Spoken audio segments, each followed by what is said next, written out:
I've seen many cases in my life, but this one stayed. Because for the first time, it wasn't the one who lost speaking to me. It was his friend, a man who had already lost the meaning of life, but still believed in justice. And justice. People are prone to make mistakes, and perhaps, this time, the mistake was mine. A canine handler is someone who trains dogs, but in reality, the work goes much deeper. It is a person who understands animals, senses their state, and can communicate with them in a shared language, without words. Today, we're talking about a man who spent his entire life beside dogs. He lived with them, worked with them, woke up and fell asleep next to them. It wasn't just his profession, it was his life. His name was Jack Turner. During his service, a German shepherd gave birth to 8 puppies. All of them were strong and healthy, except one. One puppy was unwanted. The mother wouldn't let him near, wouldn't feed him, as if she had rejected him from the very beginning. The puppy grew weaker with each passing day. He was lethargic, quiet, barely moved, and stood on the edge between life and death. Until someone noticed him. That same handler, Jack Turner. He began feeding him by hand, nursing him, pulling him back from a state no one usually returns from. But this puppy turned out to be more than just a survivor. He was a fighter.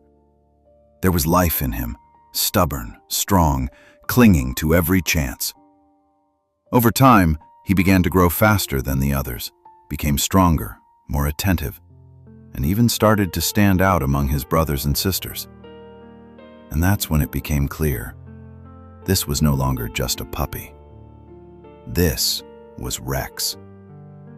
From that moment on, he was given a new life, a new owner, and became not just a dog, but a part of his life and his fate. Jack returned to a city that was learning how to live again. In the mornings, windows opened. Voices could be heard in the streets once more. Somewhere, there was the smell of fresh bread. Somewhere, gasoline and warm metal. People hurried about their business, as if trying to catch up on everything that had been taken from them. He was back with the dogs, with those who guarded homes, with those who guided the blind, with those who simply waited for a command and looked into your eyes the way only they can. It was a simple life, clear, alive. And at some point, another job became part of it. Nothing special. The road, a car, short stops at doorways, familiar streets. He picked up packages, delivered them, and came back. Sometimes they were documents, sometimes neatly wrapped boxes. Sometimes just things passing from hand to hand, part of someone's quiet, unnoticed life. The city was alive, and he lived with it. And everything looked as if, finally, it had become right. Rex didn't like sudden noises. When a door slammed in the yard or someone raised their voice, he would flinch, the way someone flinches who knows too well how such sounds can end. Then he would lift his head and keep looking in that direction a little longer than usual, as if making sure that everything really was behind him. Sometimes, during a walk, he would stop for a moment and listen to the space around him. But it wasn't fear. It was the habit of someone who once was responsible for other people's lives and had no right to make a mistake. He walked calmly toward people, let them pet him, accepted their attention without caution, because he knew these were not his enemies, and they would not harm him. There was a discipline in him, an inner composure that doesn't disappear after war. Over time, packages began to arrive, from different cities, from different countries, with different handwriting on the paper. Inside were simple things, sweets, food, sometimes short notes that often carried just one word: thank you. And behind that word were people he had pulled out, people he had saved, people who were alive because, at that moment, he had been there.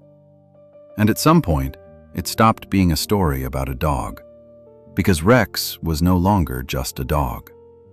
He was an officer, just retired. One day, among the routine deliveries, one box remained. The address was listed, everything was properly prepared, but that day he didn't manage to deliver it to the recipient. It was already too late to go back, so he kept it with him, deciding to deal with it in the morning. It was the one decision he didn't make with full attention. That evening, Rex behaved differently. He wouldn't leave the van, kept returning to it again and again, reaching toward the door as if he sensed something. He barked, sharp, insistent, without stopping, and that wasn't like him. Rex never made a sound without a reason. He even jumped into the van and refused to get out, as if trying to keep his owner close, or, on the contrary, to keep him away from the vehicle. But the man was used to being in control. He didn't see it as a threat. He explained it away as anxiety, fatigue, anything but danger. And just seconds later, it was over. The explosion tore through the silence so violently that for a moment, the war returned. A dull impact, a flash, a shockwave. All of it was too familiar to him. The vehicle was twisted and wrecked. The street froze for a moment, the way it does after a blast. When he came to, there was no sound, no movement. Rex was gone. All that remained was the burned-out vehicle and one single fact he held onto: the address. The very address where that box was supposed to go. He returned there again and again. The door remained closed. Inside, empty. No people, no traces, no explanations. And then it became clear.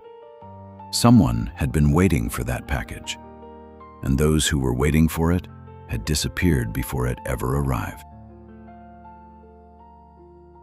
And that's how this man ended up with me.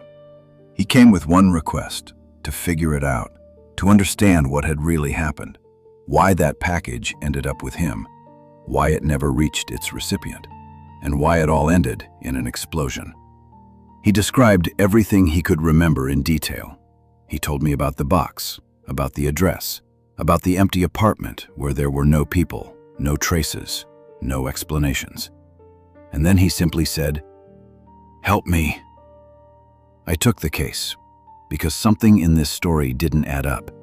And at the time, I still didn't understand why I would later call it a mistake, because what I found turned out to be more important than the explosion itself. Later, I realized that this package was neither a mistake nor a coincidence. It had been designed for a specific person. The address, the method of delivery, even the timing were chosen so that everything would look like a routine handoff. The recipient was not an ordinary man. He worked for the government, he was a scientist, and he was connected to developments that were not spoken about openly in those years. But behind them stood money, influence, and fear. People like that don't simply disappear, and they don't leave the game on their own. They are removed when they become too important or too inconvenient. The problem was that by the time the package was set in motion, that man was already dead. He had disappeared about a month earlier, and he disappeared in such a way that he officially still existed. His documents were not closed, the address remained active, the chain of contacts was not broken. For those preparing the elimination, he was still in place, and the plan moved forward without interruption. They didn't know they had been beaten to it, that someone else had carried out the same operation earlier and had done it cleanly enough that no information leaked out. As a result, the package reached its destination, but the recipient no longer existed. It couldn't fulfill its purpose where it was meant to, and it remained within a chain that continued to operate by inertia. That is why it ended up with a man who had nothing to do with this story. And that is why the explosion happened not where it was supposed to, and not to the person who had been the original target. That is how this story ended. After that, the case was closed. Formally, everything fell into place. The chain kept operating, the people making decisions remained where they were, and the system itself didn't even slow down. But for him, it didn't end there. He didn't go looking for specific people. He understood that people were only the surface. What interested him was something else: how it actually worked, through which points a package passed before it became a weapon, where it appeared, where it was prepared, where it waited for its moment. He began to find those points. He watched how logistics companies operated, how shipments moved, which routes repeated more often than others. He memorized addresses, tracked time, returned to the same places until he began to see the system in it. The first warehouse burned down at night. It was a place where packages were assembled and redistributed. There were no people there, only boxes, documents, and things that were meant to continue their journey. A few days later, a second explosion followed, then another. It didn't look like chaos or an emotional outburst. There was a pattern. He chose only the places that were directly connected to the chain and never touched anything beyond that. He didn't go after those who had nothing to do with it. He didn't interfere where innocent people could be harmed. He removed only one thing: the mechanism itself. The points where death became part of an ordinary delivery. He knew what he was doing, and he knew why he was doing it. By night, it was over. By morning, there were fewer places in the city through which packages passed. The chain had broken down and, for a time, came to a stop. He was driving home. The road was the same, but the city was already beginning to live differently. Windows were opening, people were appearing in the streets, voices could be heard somewhere. Everything looked as if life was returning, piecing itself back together from what remained. And at one point, a puppy ran out onto the road, small, uncertain, alive. One with nothing behind him yet, and everything ahead. He managed to brake. The car stopped immediately. The puppy remained sitting on the road. He got out and stood beside him for a long time, looking at him. Could this be a sign from above? Once he had made a different choice. He had picked up a puppy and let him live. And now, once again, there was someone beside him who could be saved. But this time, he already understood that not everything depends on what you manage to do in time. He stood there, watching, gradually realizing that some things do not return and do not change, no matter how precisely you act afterward. And in that moment, everything fell into place.